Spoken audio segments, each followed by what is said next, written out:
Let's start with something no one wants to admit, but you already clicked.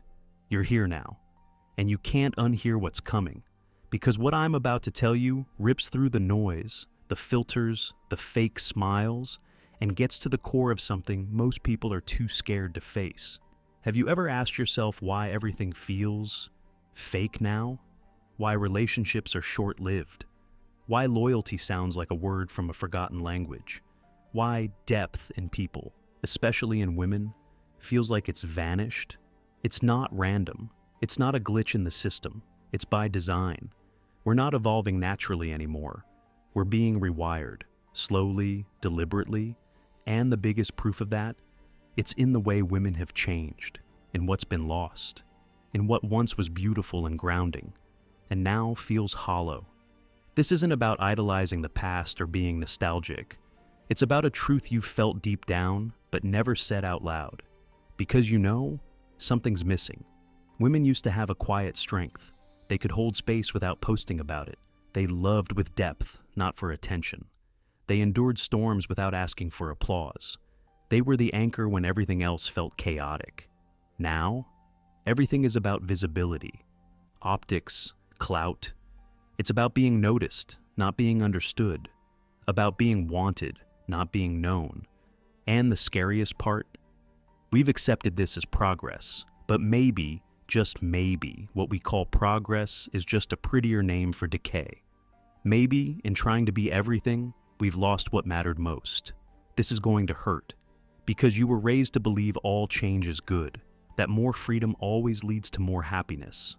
But Schopenhauer saw it before anyone else. When feminine nature detaches from its essence, it doesn't just collapse itself. It pulls everything down with it. What if he was right? What if empowerment, in many cases, is just a disconnect from emotional reality, from stillness, from grace, from meaning? No, this isn't about comparing men and women. This is about something much deeper, a core identity that got buried beneath glitter, slogans, and surface-level power. Why is it that the more free people are, the emptier they feel? Why, if everything is so accessible, is commitment now extinct? Why, if women can be anything, do they feel more anxious, more lost, more alone? No one says it, but everyone feels it. Something cracked, not just in women, in all of us. When femininity fractures, when it loses its gravity, men lose their compass, the emotional fabric rips, and suddenly we're all out here pretending we're fine, scrolling, posting, coping, alone.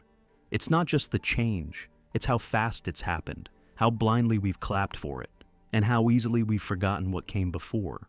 Women of the past weren't perfect, they weren't saints, but they were real. They knew what it meant to carry a household, to hold a vow, to carry love with weight and dignity. And now, we swap that for followers, filters, and validation hits. Love is a game, patience is weakness, dignity is outdated, and anyone who dares to say otherwise, canceled. This isn't nostalgia, it's an autopsy. We're opening the wound and looking straight at it. And if you're not ready to rethink everything you've been told about women, about connection, about worth, then you should click away now. Because what's coming isn't pretty. It's not easy. It's not designed to make you feel good. It's designed to wake you up. We're going to the root. We're going to talk about the collapse of the feminine soul, not from hate, not from judgment, but from truth. Raw, burning, uncomfortable truth. Because once you hear this, you won't be able to see the world the same again. Ever wonder why silence feels so awkward now in relationships? Why just talking, really talking, feels dangerous? Why someone always ends up offended, triggered, or walking away? It's because the definition of connection has changed. It used to be built. Now, it's traded like currency. Emotional bonds once meant weathering storms together. Now, one raindrop and it's over. It's not just ego or lack of love. It's a deep, rewired shift in how modern women approach intimacy. Detachment is worn like armor. Coldness is marketed as classy. Independence, twisted and misunderstood, becomes the excuse to avoid the weight of emotional responsibility. Schopenhauer was right again. When freedom cuts loose from responsibility, the soul splinters. Women of the past understood something that's nearly extinct now. That strength wasn't in pushing people away. It was in knowing how to hold someone close without losing themselves. It was in feeling everything and not shattering under the weight of it. But today, emotional numbness is branded as power. Being tender is seen as betrayal. Needing someone is labeled weak. And that has consequences on men, on women, on everyone. Because when vulnerability is demonized, when connection is feared, when love feels like a trap, who's left willing to love at all? And what happens to men in that equation? They're confused, disoriented. They don't know if the woman next to them is real or just a curated personality. They don't know if they're in a relationship or on emotional probation. Everything feels like a test they didn't sign up for. That confusion breeds distance, emotional walls, shallow bonds, and worst of all, loneliness masquerading as self-sufficiency. You see it everywhere. People who sleep next to someone but live alone in silence. And that silence, it's not empty. It's heavy. Because when emotions collapse, psychology suffers. When the feminine breaks, everything unravels. Women of the past didn't just hold their homes, they held themselves. They didn't need applause or affirmation to know their worth. They had an inner compass, quiet but unshakable. Today that compass is gone for many. It's been replaced with trends, with clout, with applause from strangers, and in chasing all that, they've lost themselves. And you can't grow roots if you don't know who you are. You can't build anything real if you're standing on nothing. And here's the darkest part. It hasn't made women happier, it's made them more anxious, more medicated, more dependent on external meaning. There's more therapy, more self-help, more searching, but less self. They say self-love, but it's built on mirrors and comparisons. They say empowerment, but it's based on how loud you can be, not how grounded you are. They say freedom, but they're slaves to online approval, and all that has changed the kind of women men meet. Men are no longer mirrors. They're lost spectators in a performance they don't understand. Because if the woman isn't woman, how is the man supposed to be a man? Not because he's weak, but because his reference point is shattered. The polarity is gone, and the result?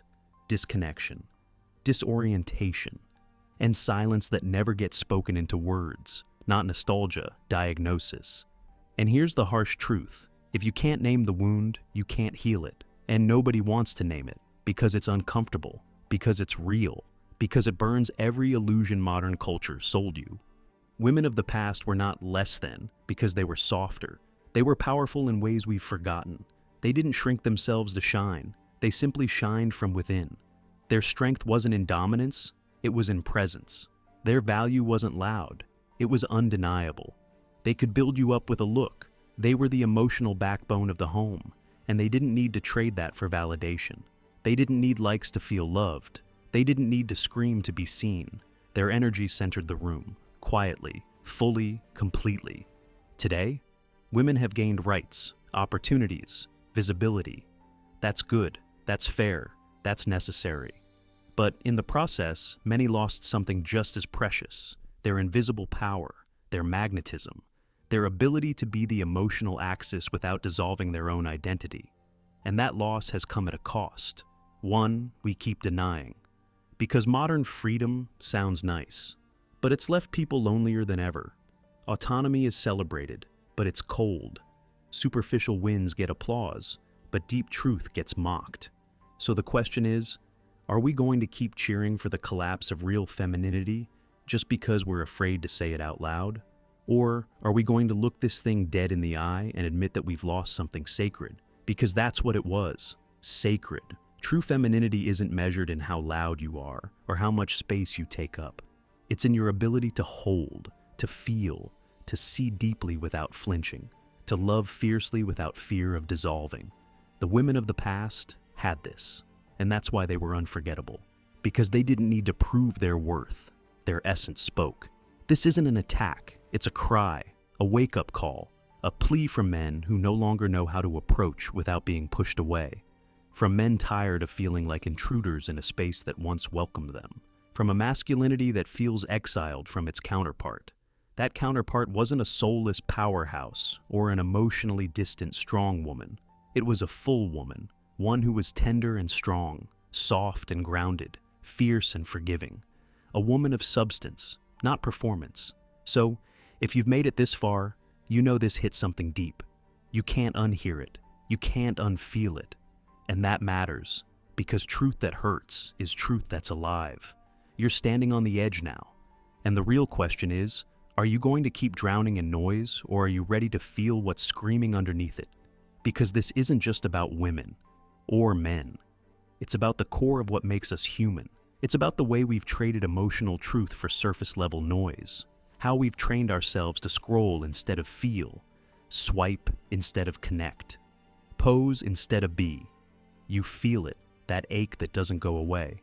The one no quote on Pinterest can fix. The one no empowerment caption can silence at 2 a.m. Women of the past were grounded, rooted, still. They were built from silence, from resilience, from something bigger than ego. You don't get that by accident. You don't get it from filters or applause. You get it from turning inward, from choosing depth over noise, from being brave enough to ask yourself, what have I normalized that's destroying me? So, I want you to remember this.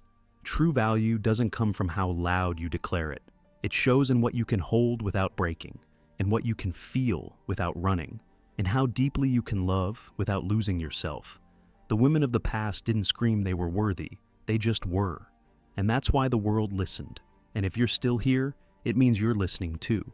So, maybe it's not too late. Maybe you can return to center. Maybe you can choose depth again. Not perfection, just wholeness. And if you're a man, hear me. Don't chase perfection. Look for a woman at peace with her own depth. One who doesn't need you to survive, but chooses to share her soul with you. That's not a partner, that's a miracle. And miracles, they're rare now. So if this video stirred something in you, if it cracked open a part you've buried, subscribe, not for me, not for the algorithm, for you, because we're not done. We're just getting started. We're gonna keep talking about what everyone else is afraid to face. This wasn't a monologue, this was a mirror. And if you saw yourself in it, good. Now go to the comments and write this. The truth is uncomfortable, but liberates. Nothing else. No emoji, no explanation, just that. So, I'll know you made it to the end, that you didn't scroll away when it stung, that you didn't run when the truth hit bone. Because if you felt something shift inside you, you can't pretend it didn't happen. Now the choice is yours. Drown it out with noise, or finally face the voice inside you that's been whispering this truth all along. See you in the next one. Or maybe not. That depends on how deep you're willing to go. Until then, be brutally real.